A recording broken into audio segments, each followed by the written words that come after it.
ओम शांति। आज 18 मार्च 2024 के साकार मधुरमा वाक्य हैं मधुबन से। मीठे बाप दादाजी ने कहा, मीठे बच्चे, विचार सागर मंथन कर एक ऐसी टॉपिक निकालो जो सब जगह एक ही टॉपिक पर भाषण चले। यही है तुम्हारी यूनिटी। प्रश्न है, कौन सी मेहनत करते करते तुम बच्चे पास विद ऑनर हो सकते हो? उत्तर है, कर्म बंधन से अतीत बनो। जब किसी से बात करते हो तो आत्मा भाई समझ भाई को देखो। बाप से सुनते हो तो भी बाप को भ्रुकुटी में देखो। भाई भाई की दृष्टि से वह स्नेह और संबंध पक्का हो जाएगा। यही मेहनत का काम है। इससे ही पास विद ऑनर बनेंगे। उच्च पद पाने वाले बच्चे ये पुरुषार्थ अवश्य करेंगे। ओम शांति। मीठे मीठे बच्चों को समझाया गया है, ये है मृत्युलोक। उसकी भेंट में अमरलोक भी है। भक्ति मार्ग में दिखाते हैं, शंकर ने पार्वती को अमर कथा सुनाई। अब अमर लोक में तो तुम जाते हो, शंकर तो कथा सुनाते नहीं। कथा सुनाने वाला ज्ञान सागर एक ही बाप है। शंकर कोई ज्ञान सागर नहीं जो कथा सुनाएंगे। ऐसी ऐसी बातों पर तुम बच्चों को समझाना है। काल पर जीत कैसे पाई जाती है, ये जो नॉलेज है वह अमर बनाती है। इससे आयु बड़ी होती है। वहां काल होता नहीं। यहाँ तुम 5 विकारों अथवा रावण पर जीत पाने से राम राज्य अथवा अमर लोक के मालिक बनते हो। मृत्यु लोक में है रावण राज्य, अमर लोक में है राम राज्य। देवताओं को कभी काल नहीं खाता। वहां काल के झमघट होते नहीं। तो यह टॉपिक भी बहुत अच्छी है। मनुष्य काल पर विजय कैसे चक्र सकते हैं? ये सारी ज्ञान की बातें हैं। भारत अमरलोक था। कितनी बड़ी आयु थी। सर्प का मिसाल भी सत्युग के लिए है। एक खाल छोड़ दूसरी लेते हैं। इसको कहा जाता है बेहद का वैराग्य। जानते हैं सारी दुनिया का विनाश होने वाला है। ये पुराना शरीर भी छोड़ना है। ये 84 जन्मों की पुरानी खाल है। अमरलोक में ऐसे नहीं होता। वहां फिर समझते हैं अब शरीर बड़ा जड़जड़ीभूत हो गया है। इसे छोड़ नया शरीर लेंगे। फिर साक्षात्कार भी होता है। समझ को ही साक्षात्कार कहा जाता है। हमारी अब नई खाल तैयार हुई है। पुरानी को अब छोड़ना है। वहां भी ऐसे ही होता है। उनको कहा ही जाता है अमरलोक, जहां काल आता नहीं। आपे ही समय पर शरीर छोड़ देते हैं। कछुए का मिसाल भी यहाँ का है। काम करके फिर अंतर्मुखी हो जाता है। इस समय की मिसाल फिर भक्ति मार्ग में कॉपी करते हैं, परंतु सिर्फ कहने मात्र, समझते कुछ भी नहीं है। अभी तुम तो समझते हो, राखी उत्सव, दशहरा, दीपमाला, होली आदि सब इस समय के हैं, जो भक्ति मार्ग में चले हैं। तो ये बातें सतयुग में होती नहीं। ये ऐसी ऐसी टॉपिक लिखो। मनुष्य काल पर जीत कैसे पहन सकते हैं? मृत्यु लोक से अमर लोक में कैसे जा सकते हैं? ऐसी बातों पर समझाने के लिए पहले लिखना पड़ता है। जैसे नाटक की स्टोरी लिखते हैं। आज फलाना नाटक है, तुम्हारी भी पॉइंट्स की लिस्ट हो। आज इस टॉपिक पर समझाया जाएगा। रावण राज्य से दैवीय राज्य में कैसे जा सकते हैं? समझानी तो भल एक ही है, परंतु भिन्न भिन्न टॉपिक सुनने से खुशी होगी कि बेहद के बाप से बेहद का वर्षा कैसे मिलता है। जैसे सन्यासियों का अखबार में पढ़ता है, आज 125वां यज्ञ रचा है, उसमें ये सुनाएंगे।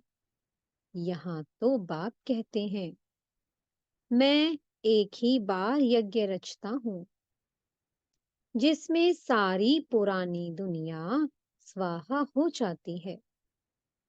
वह तो बहुत यज्ञ रचते हैं, जुलूस आदि करते हैं। यहाँ तो तुम जानते हो, ये रुद्र शिव बाबा का एक ही यज्ञ है, जिसमें सारी पुरानी दुनिया स्वाहा हो जाती है, नई दुनिया की स्थापना हो जाती है, और तुम जाकर देवता बन जाते हो। ये भी बाप तुमको समझाते हैं। रचयिता बाप ही आकर अपना और रचना के आदि मध्य अंत का सारा नॉलेज देते हैं, और राजयोग भी सिखाते हैं। सतयुग में हैं ही पवित्र देवताएं, वह राजाई भी करते हैं। उसको कहा जाता है आदि सनातन देवी देवता धर्म। ये भी टॉपिक रख सकते हो कि आदि सनातन सतयुगी देवी देवता धर्म की स्थापना कैसे हो रही है, विश्व में शांति कैसे स्थापन होती है, आकर समझो। परम पिता परमात्मा के सिवाय विश्व में शांति स्थापन करने की राय और कोई दे नहीं सकते हैं। राय देने वाले को भी प्राइज मिलती है।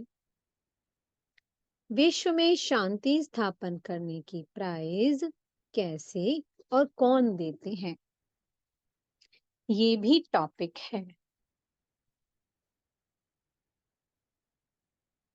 ऐसे विचार सागर मंथन कर टॉपिक निकालने चाहिए। ऐसा प्रबंध हो जो सब जगह एक ही टॉपिक हो। माफ कीजिएगा। सबका कनेक्शन रहेगा। ऐसी लिस्ट बनाकर पहले इशारा दे देना चाहिए, फिर समाचार दिल्ली में आना चाहिए। सबको मालूम पड़ जाए कि सब जगह ऐसा भाषण चला। इसको कहा जाता है यूनिटी। सारी दुनिया में डिसयूनिटी है। राम राज्य का गायन है, शेर गौ इकट्ठा जल पीते हैं।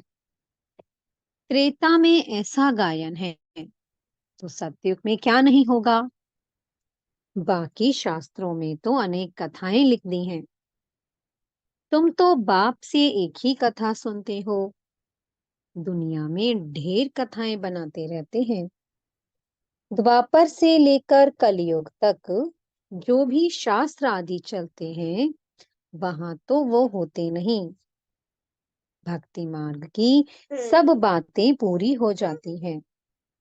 यहाँ तुम जो कुछ भी देखते हो वो सब है इविल। उनको देखते हुए ना देखो, सुनते हुए ना सुनो। अब जो बाप समझाते हैं वही बुद्धि में रखो। हम संगम युगी ब्राह्मण कितने ऊंच हैं, देवताओं से भी ऊंच हैं। इस समय हम ईश्वरीय औलाद हैं, धीरे धीरे वृद्धि को पाते रहते हैं। इतनी सहज बात भी किसकी बुद्धि में नहीं आती है। हम ईश्वरीय संतान हैं तो जरूर स्वर्ग के मालिक होने चाहिए, क्योंकि वह बाप स्वर्ग की स्थापना करते हैं। करोड़ों वर्ष कह देने कारण कोई बात याद नहीं रहती है। बाप आकर याद दिलाते हैं, ये तो 5,000 वर्ष की बात है। तुम देवी देवता थे, अब फिर तुमको वही बनाते हैं। सम्मुख सुनने से कितनी खुशी और रिफ्रेशमेंट आ जाती है। बच्चे जो सियाने हैं, समझू हैं, उनकी बुद्धि में आता है हमको बाप से वर्षा तो जरूर लेना है। बाप नई दुनिया रचते हैं तो जरूर हम भी नई दुनिया में होने चाहिए। एक बाप के तो सब बच्चे हैं, सबका धर्म, सबके रहने का स्थान, आना जाना सब भिन्न भिन्न प्रकार का है। कैसे जाकर मूल वतन में निवास करते हैं, ये भी बुद्धि में है। मूल वतन में सिजरा है, सूक्ष्म वतन में सिजरा नहीं दिखा सकते। वहां जो कुछ दिखाते हैं वो सब है साक्षात्कार की बातें। ये सब ड्रामा में नून है। फिर सूक्ष्म वतन में भी जाते हैं, वहां मूवी चलती है। बीच में मूवी का भी ड्रामा बनाया था, फिर टॉकी बना है। साइलेंस का तो ड्रामा बन ना सके। बच्चे जानते हैं हम साइलेंस में कैसे रहते हैं। जैसे वहां आत्माओं का सिजरा है, वैसे यहाँ मनुष्यों का है। तो ऐसी ऐसी बातें बुद्धि में रख तुम भाषण कर सकते हो। फिर भी पढ़ाई में टाइम लगता है, करके ये भी समझ जाएं, परंतु याद की यात्रा कहाँ, जिससे धारणा और खुशी हो। अभी तुम यथार्थ रीति योग सीख रहे हो। बच्चों को समझाया है सबको भाई भाई देखो। आत्मा का तख्त तो ये है, इसलिए भागीरथ बाबा का सिंहासन भी मशहूर है। जब किसी को समझाते हो तो भी ऐसे समझो, हम भाइयों को समझाते हैं। यही दृष्टि रहे, इसमें ही भारी मेहनत है। मेहनत से ही उच्च पद मिलता है। बाप भी ऐसे देखेंगे, बाप की नजर भी भ्रुकुटी के बीच में जाएगी। आत्मा तो छोटी बिंदी है, सुनती भी वही है। तुम बाप को भी भ्रुकुटी के बीच में देखेंगे। बाबा भी यहाँ हैं, तो भाई अर्थात ब्रह्मा की आत्मा भी यहाँ है। दोनों साथ साथ बैठे हैं ना, शिव बाबा और ब्रह्मा बाबा। ऐसे बुद्धि में रहने से तुम भी जैसे ज्ञान सागर के बच्चे ज्ञान सागर बन जाते हो। तुम्हारे लिए तो बहुत सहज है। गृहस्थ व्यवहार में रहने वालों के लिए ये अवस्था जरा मुश्किल है। सुनकर घर चले जाते हैं, वहां का वातावरण ही और है। यहाँ सहज है। बाबा युक्ति बहुत सहज बताते हैं। अपने को आत्मा समझो, बाप को याद करो, ये भी भाई है। इस दृष्टि से कर्म बंधन से अतीत हो जाएंगे। शरीर भी भूल जाता है, सिर्फ बाप ही याद रहता है। इसमें मेहनत करते रहेंगे तब पास विद ऑनर होंगे। ऐसी अवस्था में बिरला ही कोई रहता है। विश्व का मालिक भी वही बनते हैं। 8 रत्नों की माला है ना, तो पुरुषार्थ करना है। उच्च पद पाने वाले कैसे भी करके पुरुषार्थ जरूर करते होंगे। इसमें दूसरी कुछ भी बातें निकलती नहीं हैं। भाई भाई की दृष्टि, स्नेह और संबंध हो जाता है। दृष्टि वह जम जाती है। इसलिए बाप कहते हैं, तुमको बहुत गुइया गुइया बातें सुनाता हूँ। इसमें अभ्यास करना मेहनत का काम है। यहाँ भी बैठे हो तो अपने को आत्मा समझो। आत्मा ही सुनती है। सुनने वाली आत्मा को तुम देखते हो। मनुष्य तो कह देते आत्मा निर्लेप है, बाकी क्या शरीर सुनता है। ये तो रॉन्ग है। बाप तुमको घुइया घुइया बातें सुनाते हैं। मेहनत तो बच्चों को करनी है। जो कल पहले बने थे वह मेहनत जरूर करेंगे। अपना अनुभव भी सुनाएंगे। ऐसे हम सुनता सुनाता हूँ। टेप पड़ गई है, अर्थात आदत पड़ गई है। आत्मा को ही सुनाते हैं। मन मना भव, अर्थात अपने को आत्मा समझ एक परमात्मा को याद करना है। फिर वह उनको कहते हैं मन मना भव, अर्थात बाप को याद करो। ये गुप्त मेहनत है। जैसे पढ़ाई भी एकांत में झाड़ के नीचे जाकर पढ़ते हैं, वो है स्थूल बात। ये तो प्रैक्टिस करने की बात है। दिन प्रतिदिन तुम्हारी ये प्रैक्टिस बढ़ती जाएगी। तुम नई नई बातें सुनते हो ना। जो तुम अभी सुनते हो वो फिर नए नए आकर सुनेंगे। कोई कहते हैं हम देरी से आए हैं। अरे तुम तो और ही फर्स्ट क्लास घुइया घुइया बातें सुनते हो। जो पुरुषार्थ जो पुरुषार्थ करने से ही उच्च पद मिलता है, और ही अच्छा है। माया तो पिछाड़ी तक छोड़ती नहीं है। माया की लड़ाई चलती रहेगी जब तक तुम जीत पहनो। फिर अनायास ही तुम चले जाएंगे। जो जितना याद करेंगे समझेंगे हम जाते हैं बाप के पास। शरीर छोड़ देते हैं। बाबा ने देखा है ऐसे ब्रह्म में लीन होने का लक्ष्य रखने वाले जब शरीर छोड़ते हैं तो सन्नाटा हो जाता है।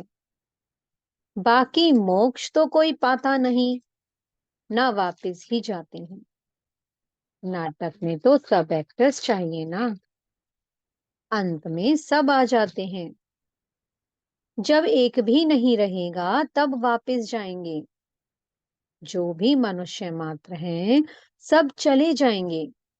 बाकी थोड़े बचेंगे। वो कहेंगे सबको सी ऑफ किया। इस समय सतयुग की स्थापना हो रही है। कितने करोड़ों मनुष्य हैं। सबको हम सी ऑफ कर फिर अपनी राजधानी में चले जाएंगे। वो लोग तो करके 40-50 को सी ऑफ करते होंगे। तुम कितनों को सी ऑफ करते हो। सभी आत्माएं मच्छरों से दृश्य चली जाएंगी शांति धाम में। तुम आए हो साथ ले जाने और सबको भेजने के लिए। तुम्हारी बातें वंडरफुल हैं। इतने करोड़ों मनुष्य जाएंगे, उनको सी ऑफ करेंगे।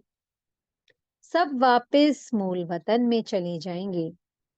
ये भी तुम्हारी बुद्धि ही काम करती है। धीरे धीरे सिजरा बड़ा हो जाएगा। फिर रुंडमाला रुद्रमाला बन जाएगी। ये बात तुम्हारी बुद्धि में है कि रुद्रमाला रुंडमाला कैसे बनती है। तुम्हारे में भी जो विशाल बुद्धि है, वही इस बात को समझ सकते हैं। अनेक प्रकार से बाप समझाते रहते हैं, याद करने के लिए। हम रुद्रमाला में जाकर रुंडमाला में आएंगे, फिर नंबरवार आते रहेंगे। कितनी बड़ी रुद्रमाला बनती है, इस ज्ञान को कोई भी नहीं जानते हैं। शुरू से लेकर इस ज्ञान को कोई जानते नहीं। तुम संगम युगी ब्राह्मण ही जानते हो। इस संगम युग को याद करो तो सारी नॉलेज बुद्धि में आ जाएगी। तुम हो लाइट हाउस, सबको ठिकाने पर लगाने वाले। तुम कैसे अच्छे लाइट हाउस बनते हो? ऐसी कोई बात नहीं जो तुमसे लागू ना होती हो। तुम सर्जन भी हो, शर्राफ भी हो, धोबी भी हो। सबकी खूबियां तुम्हारे में आ जाती हैं, महिमा तुम्हारी भी हो जाती है, परंतु नंबरवार पुरुषार्थ अनुसार।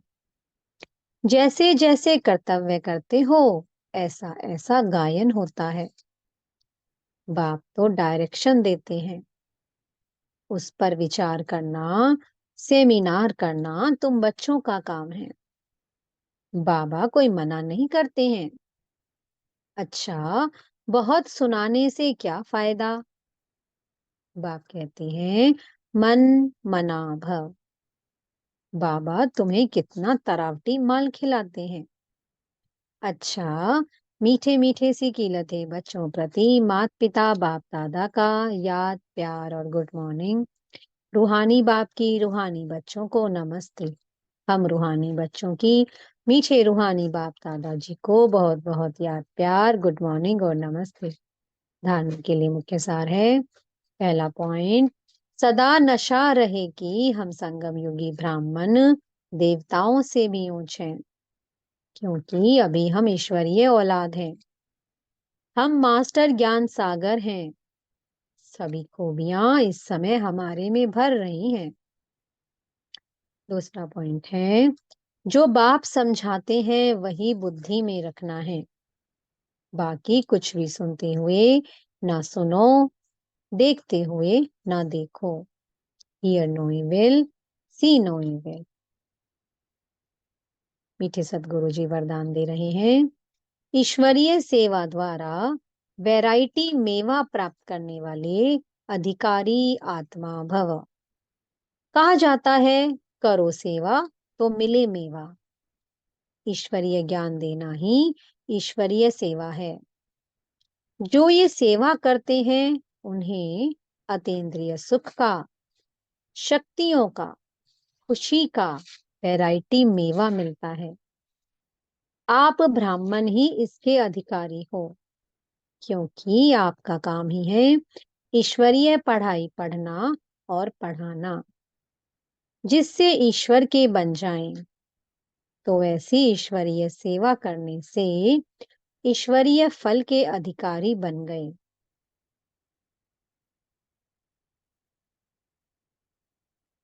इसी नशे में रहो। स्लोगन है, बाप के साथ रहकर कर्म करो तो डबल लाइट रहेंगे। ओम शांति। बहुत बहुत शुक्रिया प्यारे प्यारे हमारे मीठे मीठे बाप दादाजी का, बेहद की सर्वात्माओं का, प्रकृति माँ का और पांचों तत्वों का बहुत बहुत शुक्रिया। ओम शांति। ओम शांति। ओम शांति।